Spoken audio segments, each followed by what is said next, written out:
morning to you guys. How you guys doing today? We are live from Southern California on a spectacular view with the icon on top of the Icon building in downtown San Diego. Coming to you live with the 162 Experience podcast. Steve, how you doing this morning? Fantastic, Benito. Thanks for hooking us up. We are, 20 floors up? Yeah, about that. 2021, absolutely. It's a little windy here, but we are living the life, and we've got in the house today special guest, Mr. Mikel Mekki. Mikel, say hi, sir. Hey, everybody. Glad to be on. Thank y'all for having me. Man, I can listen to that voice all day long. That's amazing.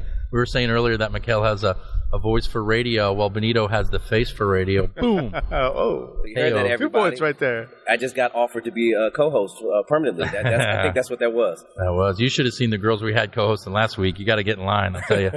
And Benito, we're excited next week for episode 7. Tell us about that. We are going to do a show about, and all of our audience is kind of interested in this. People were talking about it. What we are going to do is we're going to talk about internet dating in 2016. We're going to have a few girls on the show. It's going to be awesome. Not sure exactly where we're going to do it, but we have a lot of people asking about, different platforms out there, whether it's Match.com, whether it's Tinder, whatever the case may be. We're going to talk about internet dating, how to get it done, how to go on a date. Does it actually exist? Just a lot of different topics, and we're going to go and go full force and talk about what's going on. And we're looking for a hot tub company to sponsor us. If anybody is involved in the hot tub industry, please let us know. It's going to be pretty exciting. Benito is repping his Raiders outfit today. I've got my normal 162 garb on. And our special guest. Repping the Warriors. That's right. Repping the Warriors. Let's get that ring on there. He's got a championship ring. Tell us about that championship ring before we get into the interview. How'd you get that? Well, you got to know people, right? You got to know people. And so just blessed to have good friends that work with the Warriors. And they gave out the replica rings. I wasn't able to go that night, but I had somebody grab me one. And I love it. I wear it. And people actually, a young lady the other day said, "Oh, do you play for the Warriors?" And before I can answer, she said the most hurtful thing. She said, "Oh, no, you're too short." She didn't even give you a chance to answer. Right. I could have at least said I was like a practice coach or something. Man, but she needs a filter or something. Right. Should have been like, guess who taught Spud Webb how to win that dunk contest? Right. Let's talk sports. Let's go right into the Warriors. We've got one of the biggest Warrior fans. How long have you been a Warriors fan? Since I liked basketball. Awesome. And when's the last game you've been to this year? Right before the end of the season. I went to the second to the last game. Cool. Yeah. And take your fan hat off for a second and act like you're an analyst. And you got to be fair. What's going on? We got a shot? They definitely have a shot. I mean, they have they have the best bench in the league. They got the best starting 5 rotation. They've got guys that, they've redefined the center position. So you've got 4 guys that can play center. And they know how to pass. They get assists. So, they're going to take it. They just have to move around a little differently. It's actually going to throw off, I hate to say this, I'm giving other teams a tip. It's going to throw off their game plan. Because without Steph, they got to figure some other stuff out. Yeah. All right, check this out. I'm going to take you live to a game. This is what I want to know. This is one of my questions. So, I have never been to Oracle Arena, never been to a Warriors game, and I know a lot of people haven't been out there, but you see it on SportsCenter. You see all this stuff. What is the difference between going to a regular season game versus a playoff game there? What is it when the players come out? It's an experience. You know, you're watching Steph Curry do some dribbles, do the half-court shots. Tell us about that experience. First of all, I've never been to a game where people show up an hour and a half early. Like, they show up. Steph Curry has changed when people get to basketball games. Right? They used to come after the national anthem. Now that they're an hour and a half early just to watch him warm up. And then the energy is just ridiculous. The vibe, the feeling, the crowd. You got to bring earplugs. They call it Roracle for a reason. Oh, that's hot. And Mikel, tell maybe somebody that's a casual sports fan or not much what he does when he walks, how he starts the warm up, because I think it's one of the hottest things ever. Just the fact that he comes out of the locker room into the hallway and shoots it from the hallway and hits it. It's just, so when people see that stuff during the game, they think, oh, he got lucky. That dude does that walking out of the hallway. It's just the most amazing thing. There was a play, the game that I think that they tied the record. I'm not sure. It was against the Spurs where he hits a 3-quarter shot from the free throw line on the other side, but it didn't count because it was it was barely less than a second left, but he nailed it, and it was just like a free throw. Right. They call it, like Mark Jackson calls it a layup. When he shoots like that, it's a layup. That's what he does. He just makes it happen. It's the most amazing thing ever. That's cool. All right, we're going to get back to the Warriors here in a minute. Benito, we talked last week about Nick Swisher coming up. He's batting almost 400 in AAA Scranton, and 2 of the Yankee stars, Alex Rodriguez is out with his obliques. That could take days or longer. And then one of the young guys, Aaron Hicks, who was only batting about less than 50 anyway, is hurt, and he's having an MRI done. So it's the perfect time for Swisher to come up. And the Yankees need offense. Yankees are in dead last place right now. What do you think about Nicky Swish? Are we going to pick him up? I think that's the only thing to do. Not only do they need to bring this guy who's had experience, but they need to bring some energy into the clubhouse. Nicky Swish is just an amazing dude who's going to bring fire, who's going to bring just stuff to the batting order, and it's going to rock the house. I believe that's going to happen in New York. And let's talk more NBA playoffs. What's your prediction? Let's go on the. Let's go to some of the other series. We've got 2-2 Clips and Portland. Who's going to win that series, Mikkel?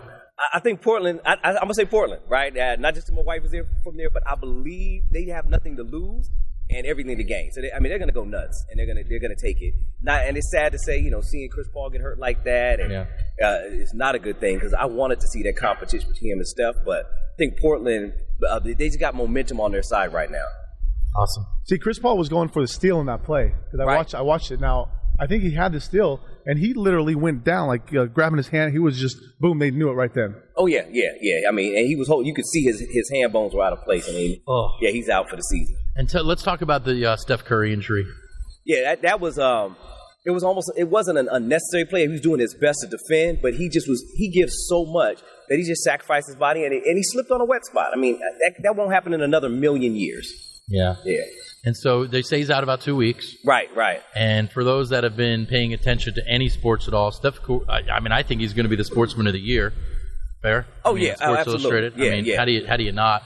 And it would be so cool if I think they'll win the series. They're up 3-1. We already talked about that. And then the next series, who would they get in the next series? Yeah, see, I don't know who they're going to. I would hope they would play Portland over the Clips. Yeah. Clips are just a little bit more of a tougher handle, but that's because Chris Paul. I mean, he really covers well.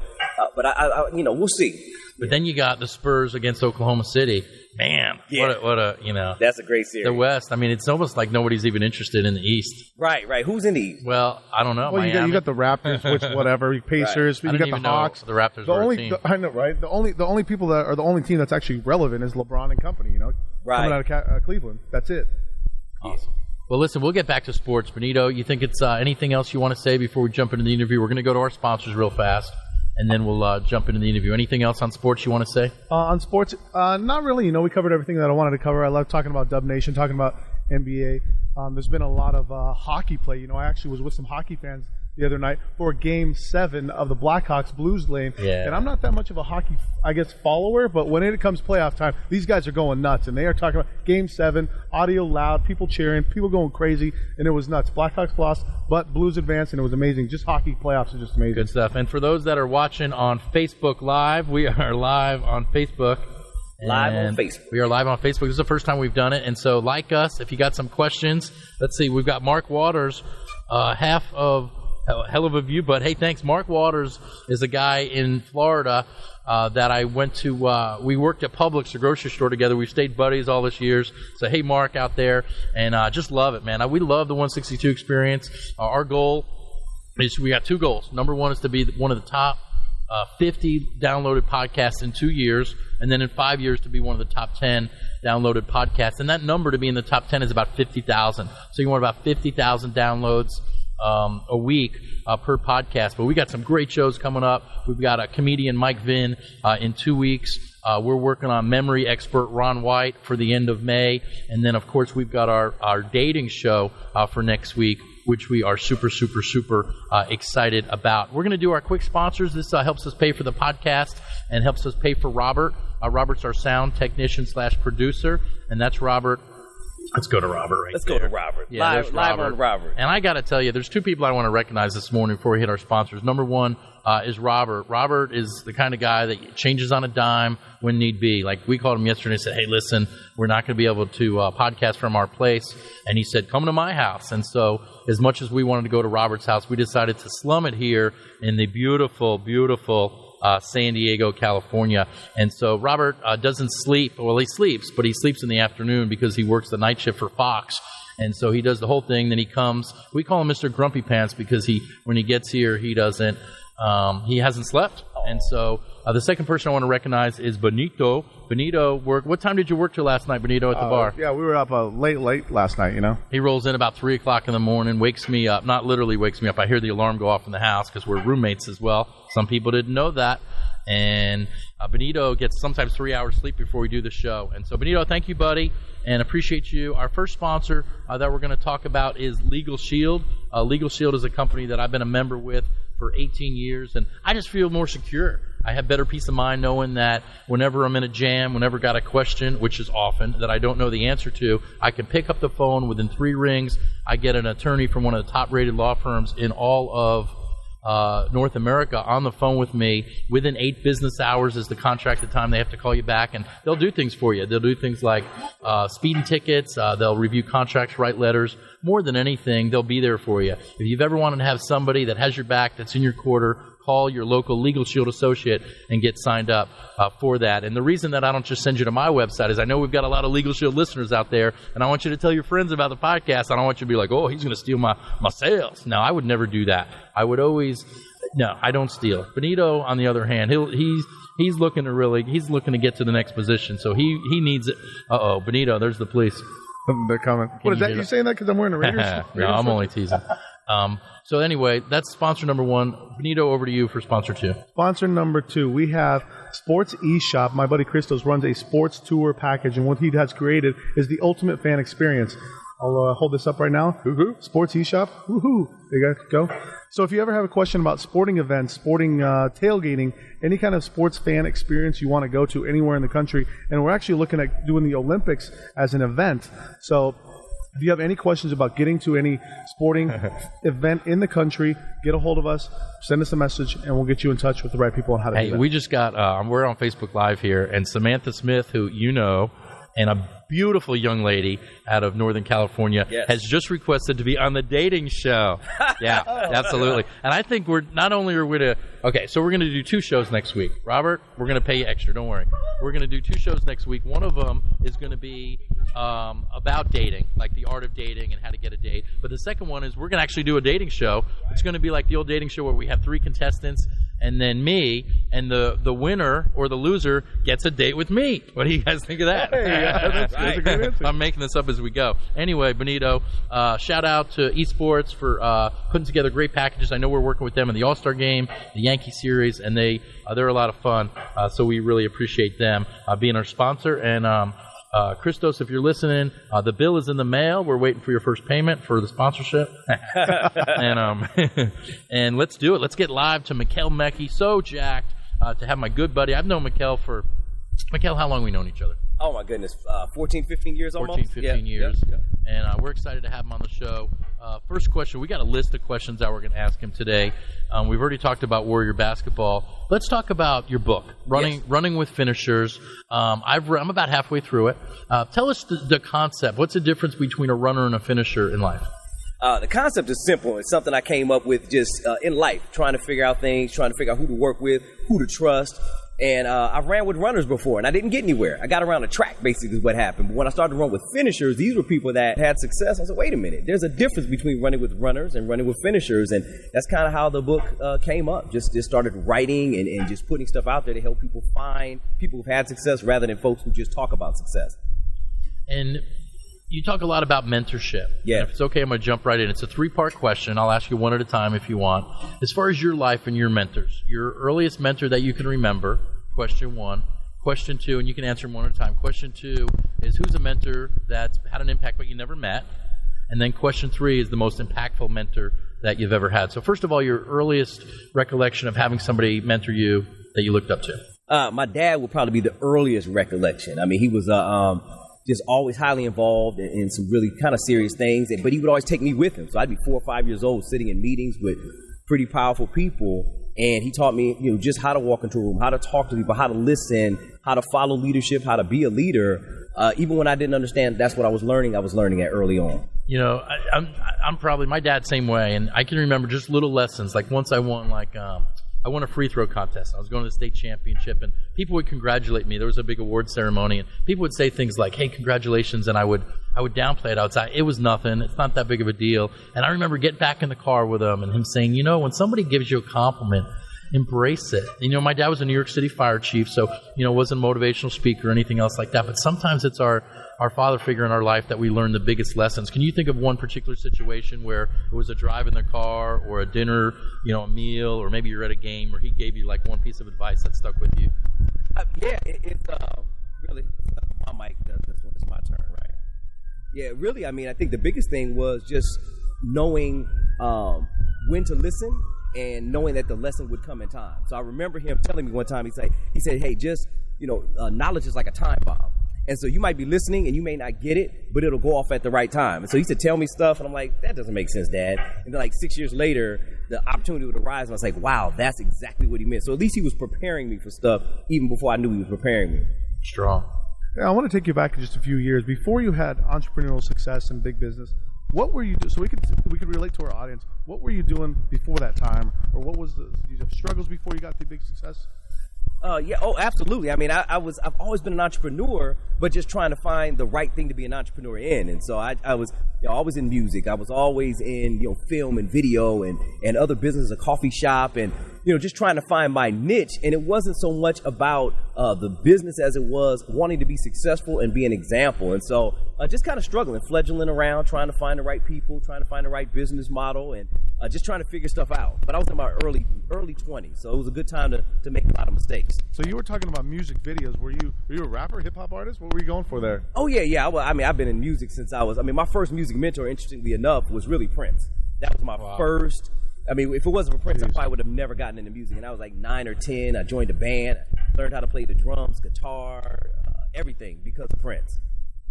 There's a story that came out this week. We were talking about it before the show, where he literally, you're from the Bay Area, and nobody knows this until the story came out, that the solar paneling in many people's homes and condos and everything were done because of Prince, because he went behind the scenes and bought that, which is just one of the many philanthropic stories. And for those that are watching on Facebook Live, it's a little chaotic here on the roof. Always what seems like a good idea, Benito. I was like, the way here, I was like, Benito, you're so smart. You got us on the roof. Now we're doing a podcast where, if you've been watching, Robert is frivolously trying to figure out a way to block the sound on the 21st floor of the Icon building. So I'm going to tell you, though, listen, if it's hard to hear, don't worry about it. You know, sometimes the best gifts come in packages that are hard to open. Right. And we're live from the best location possible, so I think I deal with the wind noise to sit in this arena. Exactly. Beautiful live view. I want to ask you another question really quick. You were talking about one of your first mentors, who was Prince. Yeah. Unfortunately, we all know what happened. But what was it that gravitated you towards him? What was there? Certain keys, certain momentum things you saw, or what was it? Truth be told, I had a lot of friends that didn't fit in. I fit in a lot of social, but I had a lot of friends that didn't fit in. But Prince made it okay to be different and be in music. It's just really weird. So he did a lot of things, and he dressed a certain way. And I mean, it seemed weird and androgynous back in the day. But now what he did is considered sexy. So he just was a trendsetter in music and fashion and look, and just crossed all the boundaries. That's pretty cool. Let's go back to the original question. 3 mentors. 1 that you said your dad was the earliest. So 2, I would imagine, was Prince, because you never met him. Would that be the answer for that question 2? Yeah. He was. Yep. And then 3, biggest impact of anybody you've ever met, all the mentors you've ever had, biggest impact.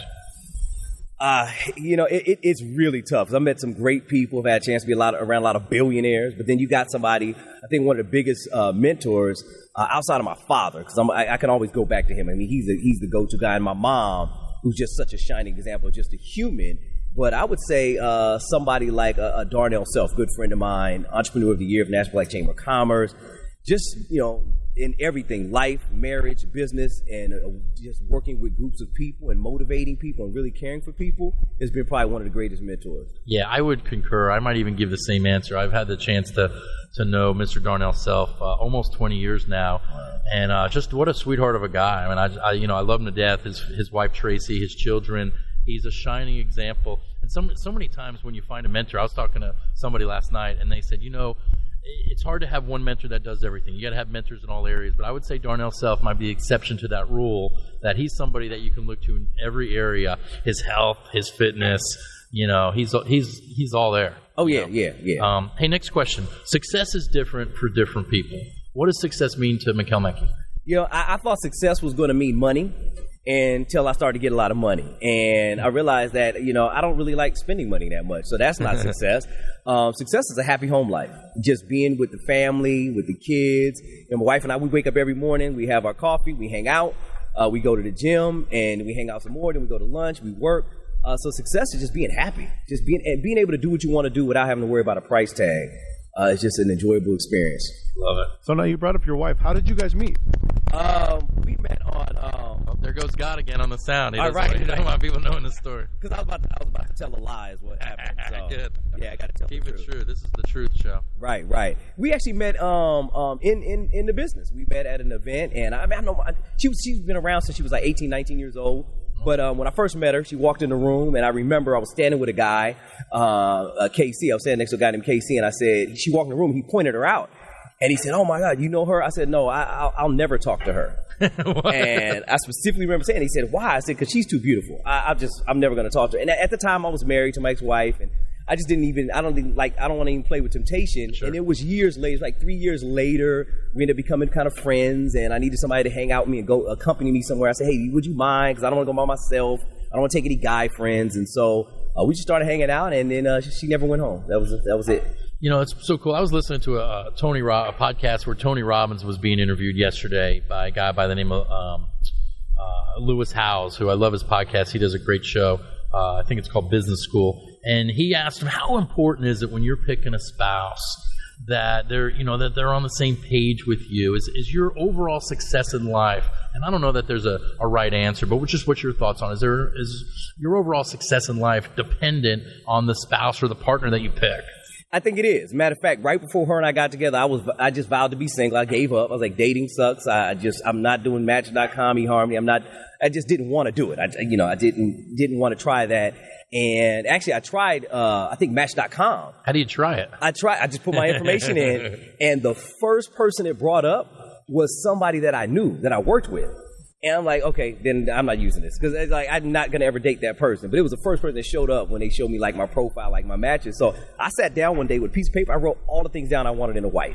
Like, the only thing I left out, ironically, was skin color. I didn't think black, white, or indifferent. I just wrote everything down and who I thought would be a perfect match for me. And the whole time I knew my wife, I just never thought it was her. And then I looked at the list, and I looked at her, and I was like, wow, this is like the one that I should be with. So, of all the things you wrote on the list, tell us three that you remember being at the top of the list. What were three things that you wrote down?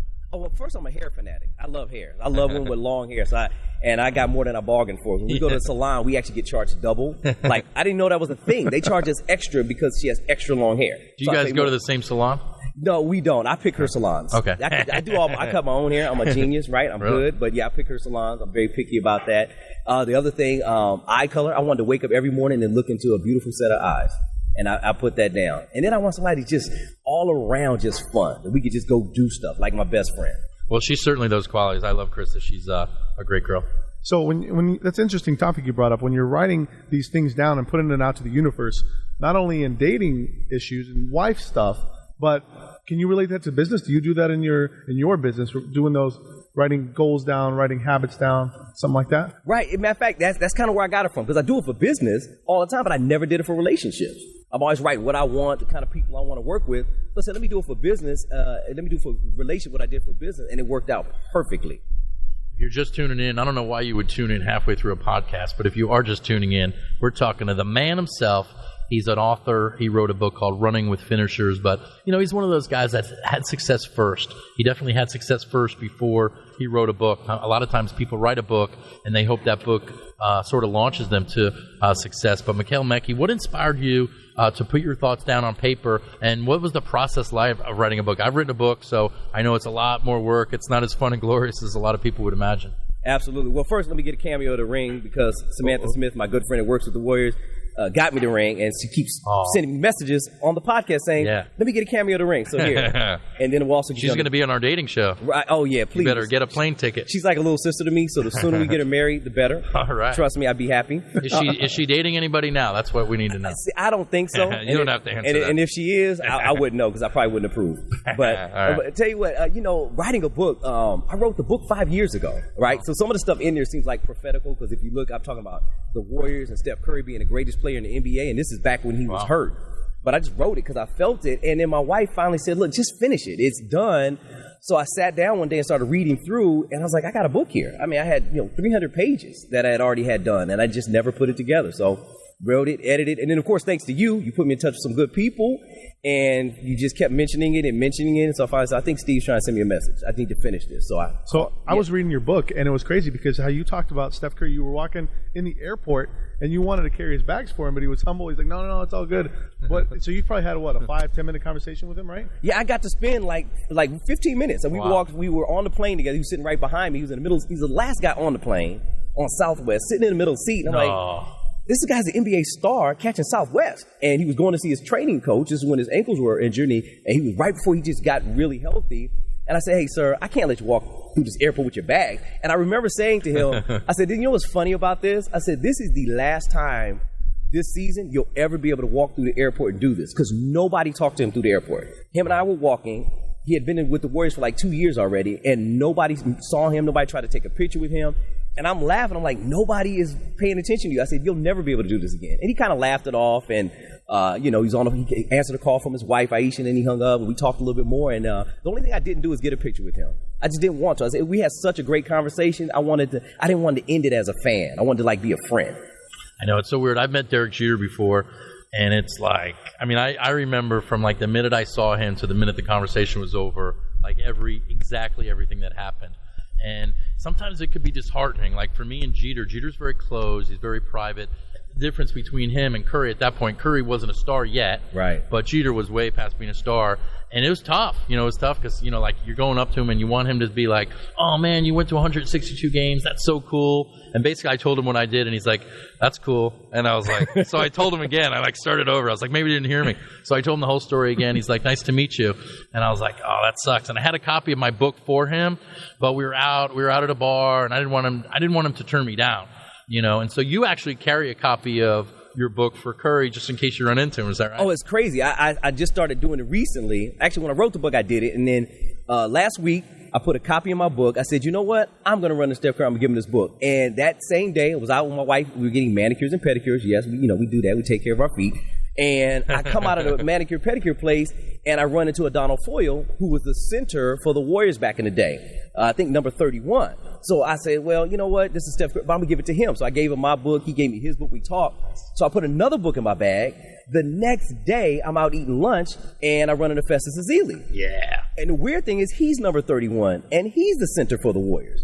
So I gave him my book. We talked a little bit, and he actually said, I'm going to read it on the plane. I was like, okay. And then the next morning I wake up, Festus Ezeli is Snapchatting on the plane, talking to Ron Adams, the coach, and then on his lap, he has my book. He said, this is my read for this flight. Nice. So coolest thing in the world. So now I got another book that is for Steph Curry, and when I run into him, I will give it to him personally. Benito, I got another question for Mikal. I don't even think we're going to get to our pre-written questions, which we don't care about, because this is very interesting stuff. Hey, thanks for being on with us today. Oh, this is fun. This is a lot of fun. So if I had to define you in one word, I would say style. Here's a guy that Mikal slept over our place last night, and he comes out this morning, and we're having coffee and having smoothies, and he asks us, hey, y'all got an iron? Or he didn't even say, do you have one? He's like, where's the iron? And that was the funny thing, because we both looked at each other, we're like, we didn't know. I don't know. We're not really sure if we have an iron. I felt uncomfortable asking. I had a feeling. Something tells me it's going to be a no. But then he went to the dryer, and he found a special mode the dryer goes into that's like steam mode or something. Right. And it's your dryer, but I figured it out. You did figure it out. But tell us about your style. Who'd you get it from? When I'm talking about the way you dress, the way you walk into a room, your posture, both physically and mentally, your manners, your etiquette. You're a style guy. Let me get this guy for you guys who aren't watching right now, who can't see it exactly at this moment. This guy is pimped out right now. Okay, me and Steve, this is him dressing down. Trust me. Yeah, we're rocking our jerseys just because of the podcast, and he comes in a nice suit jacket. He's got the shoes on. He's rolling his shoes, and he's got the little napkin in his suit coat. $300 jeans. Sick. It's good. So yeah, we'll continue with Steve's question. How did you get your style? Where'd it come from? Crazy thing about it, I think my style came from my dad, and I thought I invented my style. And then I saw some pictures from me when I was 3 years old, and I'm in a 3-piece suit with a tie on, and so my dad always dressed. And because he was a speaker, but he was a religious teacher and taught all over the world. Because he always walked around, he was in a suit and just finely dressed. And my mom, I remember her having fur coats and the jewelry and all, you know, the Jaguar with the phone in it back in the 70s, right? So I was always around this. I just didn't realize it. So it's like, I like to say I made it up myself, but it was given to me. It was a birthright, I should say. Sure. Let's go back to your early days, if you don't mind, your childhood. And I think you're a couple years younger than me. You're early 40s? 40, I think I'm 42. I'll do the math later. I know. At some point, you stop remembering. Right. I'm 45. You're 42. And tell me about your early childhood. You've talked about some positive things. Your father had some, you know, he was your mentor, and you talked about the style and stuff like that. Maybe some things that formed you, who you are today, maybe that weren't positive, or just what's made you who you are today from your early days? I mean, the early days, just being around, because my father was a religious teacher, and I guess he was a motivational speaker without me really knowing what that was back then. I mean, it was the coolest thing in the world. Just being around that was amazing. Having a chance to learn from him and listen to him and figure out, you know, how to talk to people. And so that kind of made me who I am. And then, of course, my mom, you know, doing the same thing, you know, showing how to support. So I learned, like, everything I do in the kitchen, all the cooking skills I have, and I love to cook gourmet stuff. That's my mom. And then all the leadership stuff is really my dad. So I got a little bit of both. Just kind of growing up and being around them. And then I got great siblings. All my brothers and sisters are all, you know, successful in their own right. So I came up in an environment of success. You know, it's so interesting. Benito, let me just say this, because we had Chris Hughes. Chris, a good friend of both of ours. Chris, yeah. He's the best. And he was on our show 2 weeks ago, and exact opposite answer. You know, when I asked him about it, I didn't know what kind of answer I was going to get, but Chris said, you know, his parents weren't there growing up, and it was so much different. But here you both are, very successful in your fields of network marketing and speaking and training, both authors, but both had very different childhoods. And sometimes people use that as a crutch, as an excuse and stuff like that. So it's interesting to take a look at that. Yeah, it is, because some people, you know, they can. And I've had it both ways. I mean, we've been highly successful. I mean, my parents, when we first moved to San Francisco, we lived in the most posh neighborhood, Pacific Heights. I mean, those were $1 million, $5, $10 million homes are. But then we went, you know, and landed on some hard times. So I've lived on both sides. I've lived in the good area. I've lived in Oakland in the height of the crack epidemic. And I've went to good high schools, bad high schools. So I've you know, been on food stamps and ate at 5-star restaurants. So I've been in everywhere in between. So I want to go back to what you were talking about. Your dad was a religious guy. He was speaking in front of crowds with massive style, just showing everybody how he dressed. So we know now that you're on a level where you're speaking to crowds and everything. So how does that relate?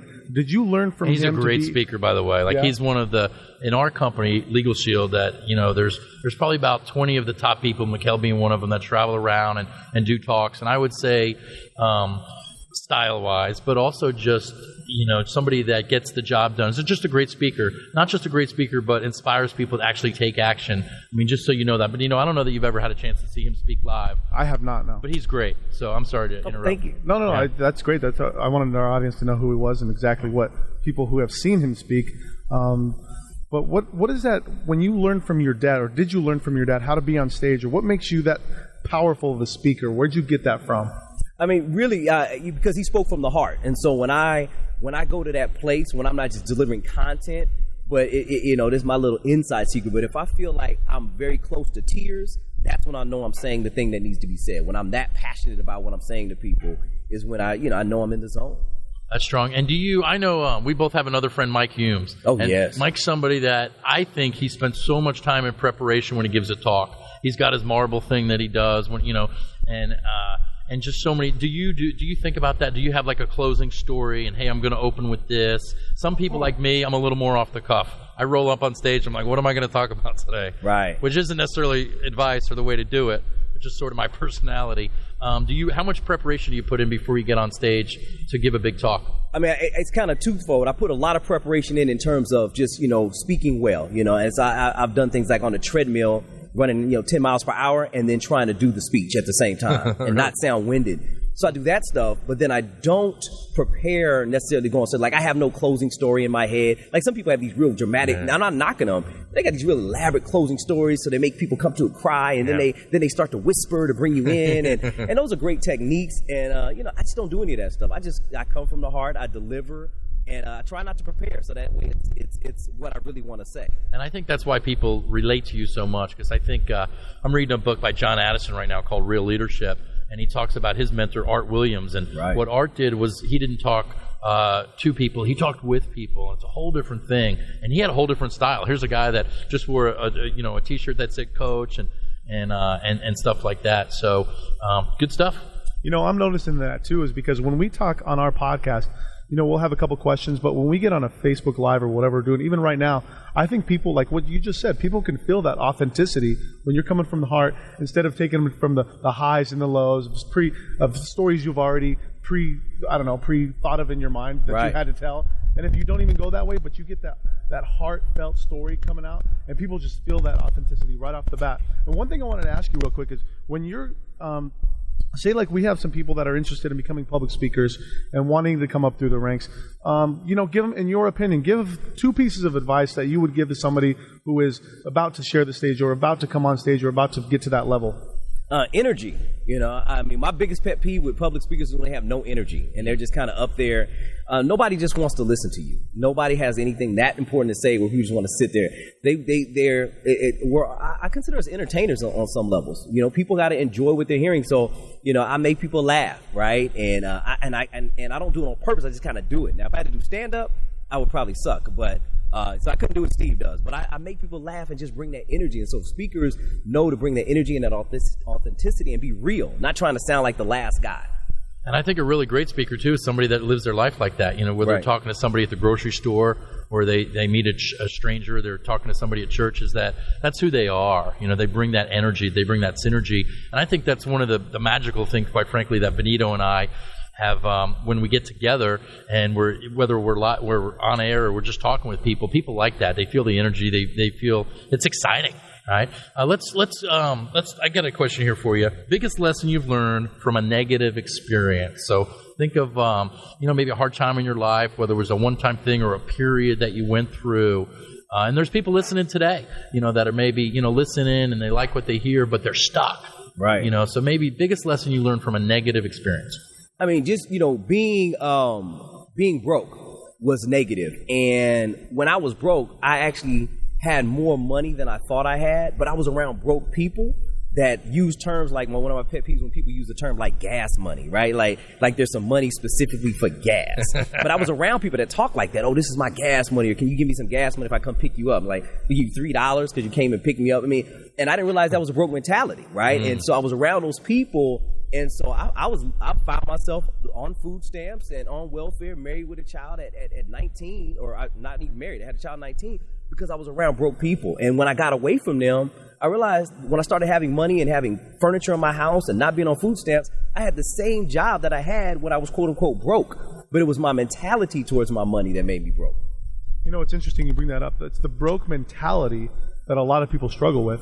Now, if somebody's out there either starting a business or wanting to become more empowered, is there a book you would recommend? Is it something that you do on a daily habit, a daily ritual? How can they get over that broke mentality? Not to be sacrilegious, but the Think and Grow Rich is like the Bible. It is something you can read 100 times and never get tired of it. You got to just read it and read it. So that's like the best book. Yeah, that's funny. That's what Chris Hughes said too. Thoughts are things, which is the very first thing that came out of there. I like to think about gas money too. We drove from Orange County from San Diego last night, about an hour and a half in the car. And thank God that I stopped for gas beforehand, because I always ask people for gas money. That's like the first thing I say. It's like, hey, you don't mind splitting the tolls and the gas? Yeah, that's a typical trait of millionaires. They tend to do that. I'm pretty cheap. Awesome. Mikhail Mecki, we're talking live here in beautiful San Diego, California. If you could live one place in the world besides the Bay Area, where would you live? You know what? I love Southern California, but I think it's Italy, where I would really love to live. Really? Have you been? I have not. So I look at a lot of pictures. And I went there last year, as you know. We had a trip out there, and we went to Rome and then Florence, and it was just amazing. And it was so cool. It's fantastic. And so Italy would be your first spot. What about in the United States? Would you live anywhere else in the States? You know what? I love SoCal, but like somewhere like Florida. I like weather, and somewhere where clothing is limited, right? Not because I want to look at girls. I just don't feel like wearing a lot of clothes. Okay. You could tell us. Nobody's listening. And the humidity doesn't bother you at all. Oh no! I love the humidity. That's my natural inclination. So this is our first time doing Facebook Live, and we've got 70 viewers. At least that's what we had. I'm 45 and I need reading glasses. So at one point it was either 7 or 70 or right. 700. Right. There you go. Let's go with 700. There was a 7 in there, or unless it was 1. So tell us about social media. I mean, I know that you don't necessarily consider yourself an expert, but when you write a book, man, it's one thing to write it. It's sort of like finishing. You know, going back to your idea about being a runner and a finisher. One of the things that I took from the book is, as a finisher, you're always starting new projects. You're finishing them, but at least you're starting them. You're living life. You got goals, right? And so let's talk a little bit about, in writing a book is one thing, but now marketing it. Tell us about using social media, either to market that or your other businesses. What have you learned in the last couple of years? Because it's a whole new world. Yeah, I mean, it's the greatest form of advertisement. I mean, you know, trying to get on, social media gets you in front of eyeballs. That's what it boils down to. And I found that people on social media, they don't want a commercial. They want you. And so I can post something up and try to say, hey, buy my book. But if I show things about my life and hanging out with the family and things I'm passionate about, it's amazing how many people will click on like and respond. And so I get more likes from a picture of my daughter and my wife hanging out in Hawaii than I do trying to, post up some fancy meme to try to get people to support my book. And so I've never done that. I just I use it as a form of letting people know who I am and finding out who other people are. And it's a lot of fun. And Mikhail, if there's somebody's listening out there and they wanted to book you for a talk or maybe a book signing or just get a copy of your book, is there a website that you can send them to? Yeah, it's hard to book me right now. I'm booked out. I'm in Dubai. I'm in Africa all month. Whoa, he's booked out. I love it. I love it. He's booked out. See, I got to make myself sound like I'm not available so that people be like, oh, I got to get him. No, I wish that was happening. But yeah, it's my website is easy, runningwithfinishers.com. So runningwithfinishers.com. And Amazon. I just went on Amazon recently. It's so funny you say that about acting like you're busier than maybe you are, so you get people that want you. I was in San Diego when I used to live here years ago, and I called this restaurant that I like going to, and I said, yeah, I'd like to get a table for 2 tonight, like in an hour. And they said, oh, we're sold out. I said, oh, really? I said, I really love your restaurant. I really want to go. And they're like, no, I can't squeeze you in anywhere. I was like, how about at 8:30? Nope, sorry. And so just for the heck of it, because I don't take no easily, I drove over and the place was completely empty, right? And I'm like, whoa. I'm like, I either got somebody on a bad day, like an employee that was about to quit, or that was their strategy. Anyway, we've got a little bit of wind. Hopefully in the editing room, Robert will be able to take care of this. But guys, this is what life's all about. You set goals, you got ideas, and then the winds of life hit us. And it's not about the winds. What did Jim Rohn say? It's about how we set our sail.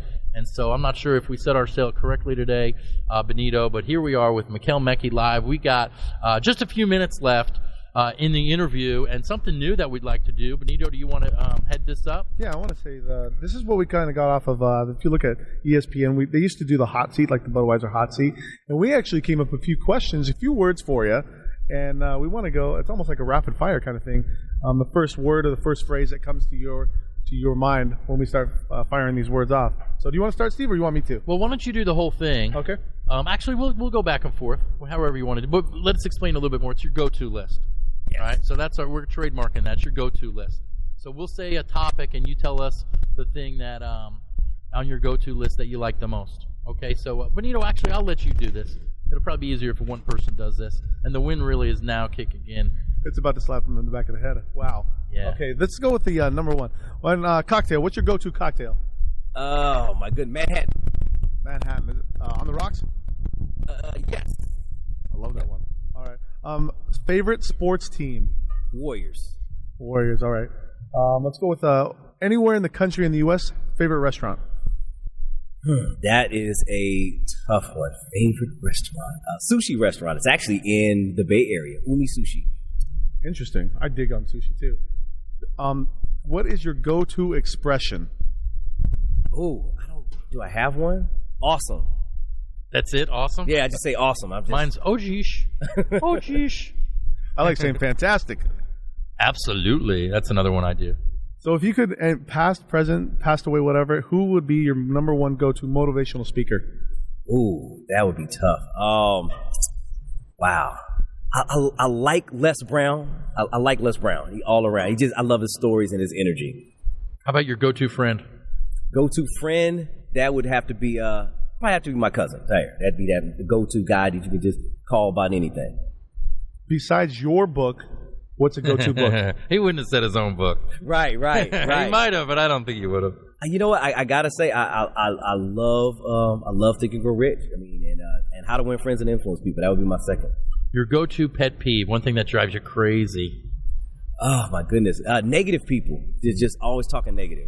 I can't take it. If you could get in front of a TV, go back to Nintendo days, what's your favorite go-to video game? That had to be what was that? It's not. Was it First Down or I can't remember whatever it was. It's First and 10 and all of that. Where every hip hop song gets the hut hut hut. Whatever that game was. Yeah. What about current video game? I'm not allowed to play video games in my house, so yeah. Like it's not even the discussion. I'm not allowed to have a Wii, a PlayStation, anything. That's funny. What about when you're traveling the country? Where's your go-to amusement park? Six Flags. I mean, the best one I think in the world is the one right here in Southern California. That's my favorite because of the rides. The one in Valencia, right? Yeah. Oh yeah. Yeah, my favorite. Outside of Steph Curry, your go-to athlete. Yeah. Steph Curry. I'm sorry, say it again. Besides Steph Curry, your go-to athlete. You know what? I'm not the biggest sports fan. I love sports, but I mean, he's the guy. I would say after that would be somebody like a Jordan, just for what he accomplished. Yeah, sure. What about your favorite go-to Netflix series? Oh my goodness. I want to say The Wire. If it wasn't for The Wire, The Wire is everything. I mean, that's just like the greatest series ever. We just spilled a cup of coffee on the show here, but it's okay. Robert does not seem alarmed at all. He didn't move an inch. That's because nothing electrical was involved. Yeah. He's like, that's not part of my job description. What is your go-to play? I think which play do I love the most?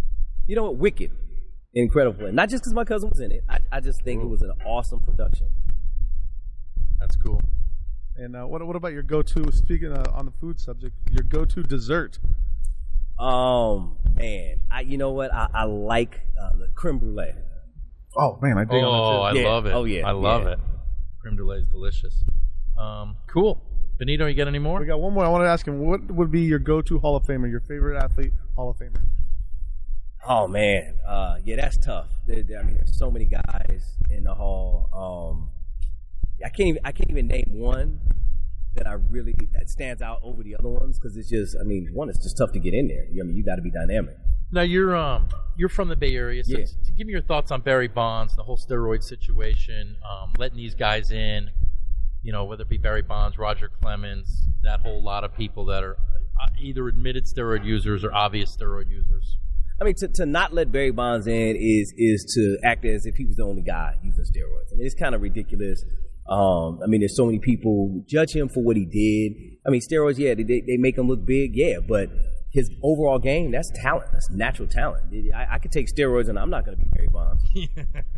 Okay. You know what? I think a lot of the issue is with Barry Bonds, too. It's not only did he, a lot of people look at his cheating in the game, but a lot of those guys did the same thing. They were all using juice. They're hitting 525-foot home runs. Now, and I heard that. I've never met Barry Bonds, but I heard he's a jerk off the field, too. So I wonder if that's baseball writers and baseball voters. That's another issue where they're like, you know what? He's just an ass. We don't even want him in the Hall. Right. I think that's how people kind of feel about even with Pete Rose. It's like if he would to just admit and just say, hey, guys, look. But because he's just, kind of stubborn about how he talks about it, they're like, well, then we'll just not reward you. So, yeah, I think it's the same thing. Yeah, that's a tough one, too. Most hits all time, and there's no doubt about it. He should be in the Hall of Fame, Pete Rose. And it just has that make a simple apology. Yeah, And he can't do it. He needs a new PR person. Yeah, he needs something. He's, what he does to make his money now, he goes to like Vegas and just signs autographs and sells them, and it's sad to see what's happened to the guy over the last bunch of years. I thought he was going to get in. I thought with the new commissioner this year, they were going to. I think it'll be a few years down the road. Right. I don't think he's really ever going to apologize, but I think once he's almost, and I hate to say it, once he's almost on his deathbed or something. Right. It's unfortunate that's going to come, but I think that's when they'll be like, oh, hey, by the way, Pete, come on in now. I was at a World Series game a couple years ago. It was Yankees in Atlanta, 1998, when the Yankees swept the Braves. And Game 2, they brought out the top 100 players in the history of Major League Baseball. I think that's what it was. And it was the first time that Pete Rose stepped foot back on the field. And that's when the one report, I'm trying to think of his name, from Fox, sort of attacked him on air, which was not physically. But was that Joe Buck? No, I don't like Joe either, but it wasn't Joe. Anyway, I should have my facts together before I start quoting sports history. But I was at the game, and it was amazing. The Yankees won that game because they swept in 4, and then they went on, for anybody that missed it, to beat the San Diego Padres. They swept them the following year, actually. So I'm talking. I made a mistake. 1999 was the year Pete Rose was on the field. So anyway, I'm obviously living in the glory years because the Yankees are in last place right now. So I'm trying to make up for it. Mikhail, we got just a couple minutes left. In your book, let's go back to your book. Ask you a couple more questions about your book. Don't ask me the question about when I was stripping to make extra money on the weekends. I don't strip anymore. So. Oh, really? What years did you do that? Yeah, that was 1964. What's the qualities of a finisher? What's the qualities of a finisher in your book? Say 3 qualities. If you met somebody, you go, man, this guy's a finisher. What would they be?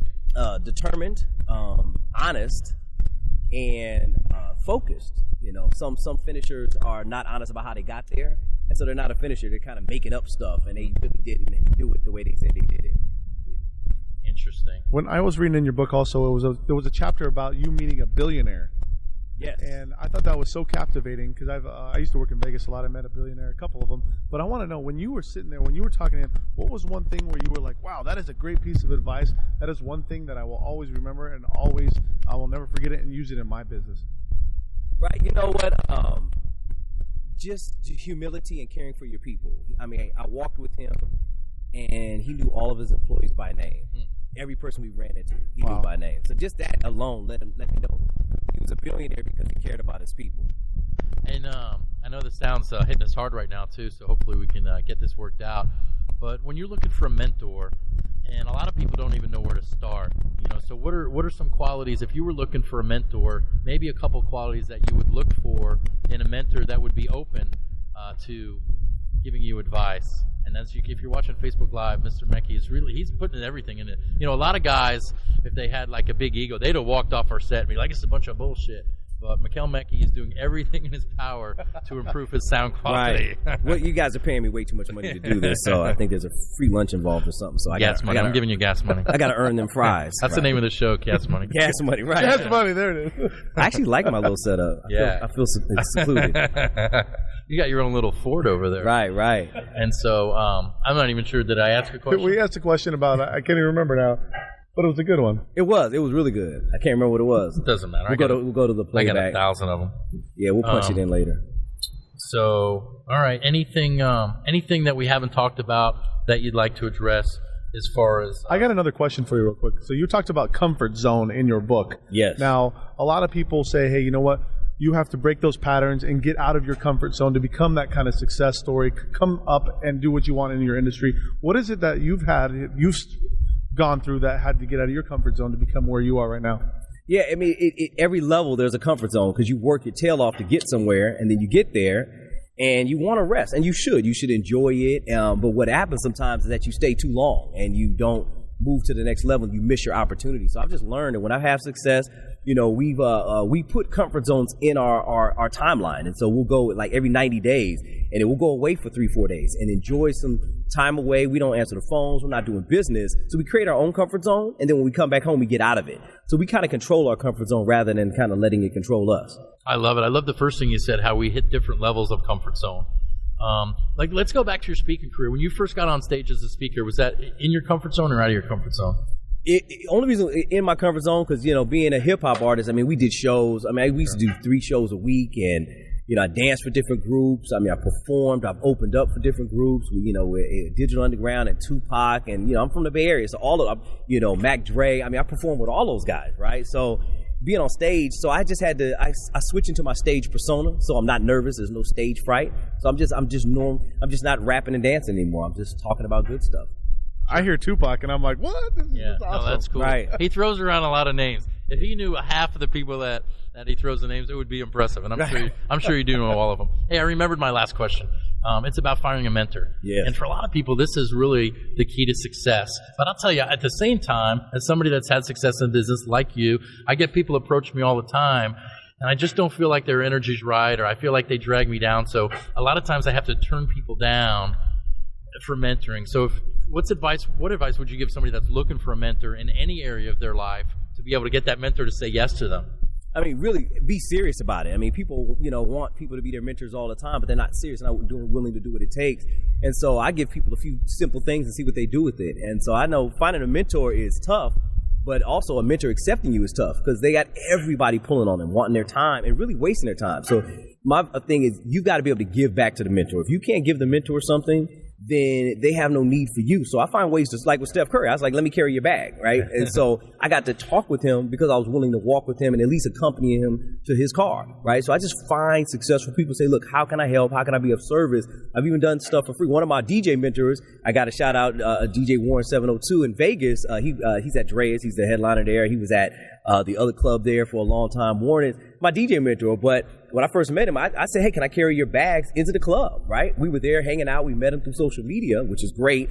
And now every time I'm in Vegas, I get to hang out with him. And last time I was there, Iggy Azalea came in the booth, and I'm hanging out with her crew afterwards. And it's because I just wanted to help him. I just wanted him to not walk in by himself because he's the guy, right? He's the star. So just serving first gets you a lot of places. Awesome. Did you hear that, guys? When you're looking for a mentor, you want to see what kind of value you can bring towards them, bring to them. Because you don't want to show, oh, this is what I have, this is what I'm all about. You want to say, hey, this is what I can do for you. Make sure you give value to your mentor, whoever you're looking towards out there.